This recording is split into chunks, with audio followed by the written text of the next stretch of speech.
Hello guys, जैसा कि हमने लास्ट एपिसोड में देखा था, नितिन बहुत ही ज़्यादा मुसीबत में पड़ चुका था। लेकिन सभी को पता है कि नितिन का दिमाग इस जगह पर बहुत ज़्यादा चलता है। जो जहर हॉल का संस्थापक था, उसकी आत्मा को अपने अंदर समन कर लिया था और सभी को वो बता रहा था कि मेरे अंदर तुम्हारे संस्थापक की आत्मा है। लेकिन कोई भी उसका यकीन नहीं कर रहा था, इसीलिए फिर उसने वापस से अपनी आंखें बंद कर ली थी और उसके बाद में फिर वह भारी आवाज़ के अंदर बात करने लगा था। अब बताओ कि किसको मेरे से प्रॉब्लम है। लेकिन ये देखते हुए कि सामने वाला कोई भी नाटक कर सकता था, इसीलिए हॉल मास्टर ने उससे पूछा, आप हमें कोई ना कोई क्लू दें जिसके साथ में हमें पता चल सके कि आप ही हमारे संस्थापक हैं। और उसी के साथ में हमारा एपिसोड खत्म हो गया था। तो चलिए शुरू करते हैं आज के हमारे नेक्स्ट एपिसोड को।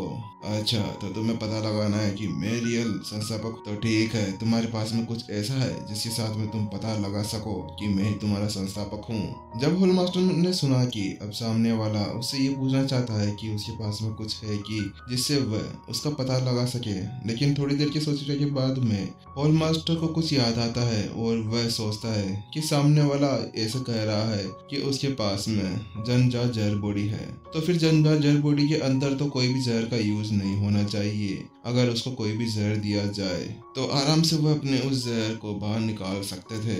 लेकिन जो इनके संस्थापक थे, उनकी आत्मा के ऊपर भी कोई भी जहर का यूज नहीं हुआ करता था। इसीलिए उन्होंने अपना हाथ घुमाया और अपनी स्टोरी के अंदर से एक जेड की बोतल बाहर निकाल ली। उस जेड की बोतल के ऊपर बहुत से अक्षर लिखे हुए थे और जो वह उसने जेड बोतल बाहर निकाली थी वह उन सही बोतलों से अलग था जिसके अंदर नॉर्मल जहर को रखा जाता था। लेकिन वहीं दूसरी तरफ जब मोहन ने उस बोतल को पहली बार देखा तो वो भी थोड़ा चौंक गया, क्योंकि वह उसके ऊपर की लिखी हुई लिखावट को देख रहा था। लेकिन उसके ऊपर कुछ ध्यान न देते हुए अब वह वापस से हॉल मास्टर की तरफ देखने लगा। हॉल मास्टर ने कहा, क्योंकि आपने अभी अभी कहा था कि आपके पास में जहर बॉडी है, तो फिर हमें जितना पता है जहर बॉडी दुनिया के अंदर बहुत ही मुश्किल से पाई जाती है और हमारे संस्थापक के पास में ही वह जहर बॉडी थी। और जो मेरे हाथ में ये आप जहर की बोतल देख रहे हैं, इसी के साथ में हम पता लगा सकते हैं कि आपके पास में कोई जहर बॉडी है या नहीं। हॉल मास्टर ने आगे बोलना जारी रखा और उन्होंने कहा, यह एक ऐसा जहर है जिसके साथ में आप किसी की आत्मा को भी नष्ट कर सकते हैं। इसका नाम पन्ना शांति पीलिया जहर है। अगर कोई चाहे तो इसके साथ में किसी राक्षस को भी आराम से मार सकता है और एक संतरेवल स्टेज 4 का लड़ाकू भी इसके सामने नहीं टिक सकता। यहाँ तक कि जो संतरेवल स्टेज 4 की आत्मा होती है उसके ऊपर भी इसका असर आसानी से होता है।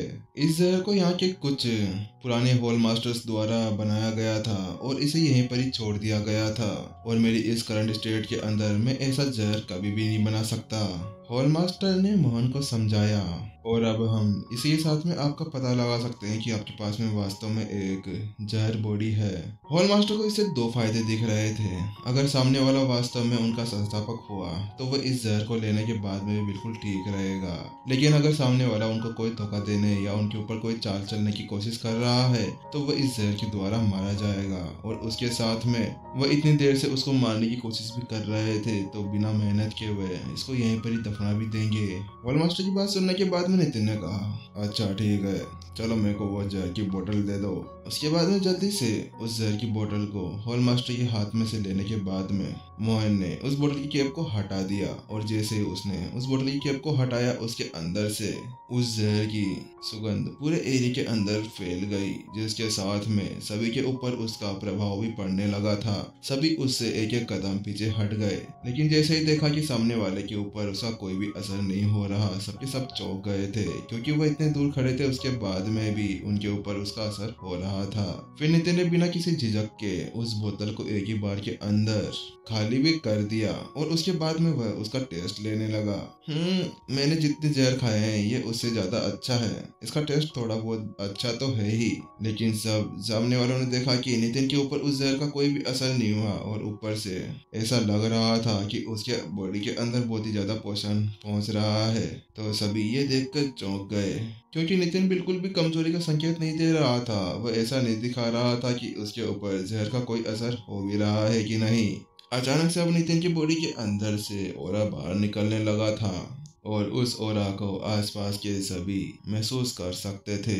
एक एल्डर ने कहा, क्या वो वास्तव में हमारे संस्थापक की आत्मा है? क्योंकि एक अगर रियल जहर बॉडी होती है तो उसके ऊपर जहर का कोई भी असर नहीं होता, और इससे अलग अगर कोई जहर खा भी लेता है उस जहर बॉडी के साथ में, तो वह जहर उसकी बॉडी को पोषण देने के लिए काम में आता है। और बहुत सी खाने के अंदर ऐसा भी लिखा हुआ था कि अगर किसी के पास में जहर बॉडी होती है और वह अपने जहर बॉडी के अंदर जहर को शामिल कर लेता है तो उसके साथ में वह अपनी साधना को आगे भी बढ़ा सकता था।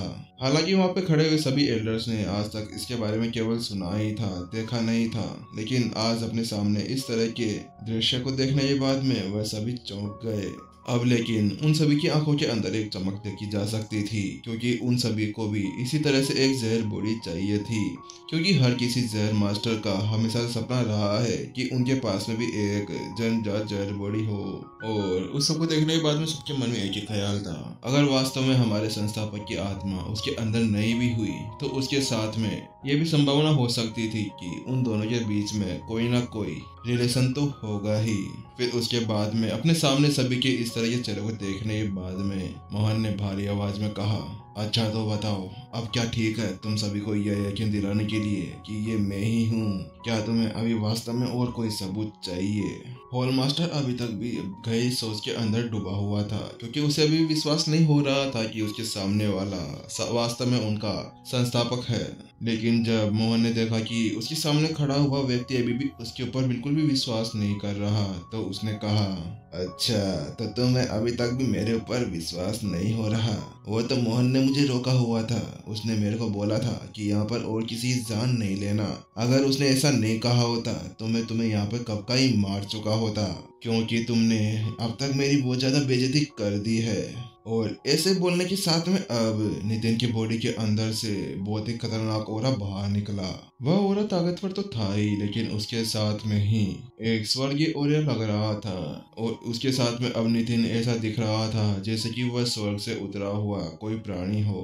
लेकिन जैसे ही सामने खड़े हुए हॉल मास्टर ने अपने सामने खड़े हुए बुजुर्ग को इस तरह से अपना रूप बदलते हुए देखा तो वो पूरी तरह से कांपने लगा। अब उसे विश्वास होने लगा था, और उसी के साथ में उसकी बॉडी पूरी तरह से कांपने लगी थी। वह ये सोच रहा था कि आखिरकार क्यों उसने सामने वाले के ऊपर संदेह किया।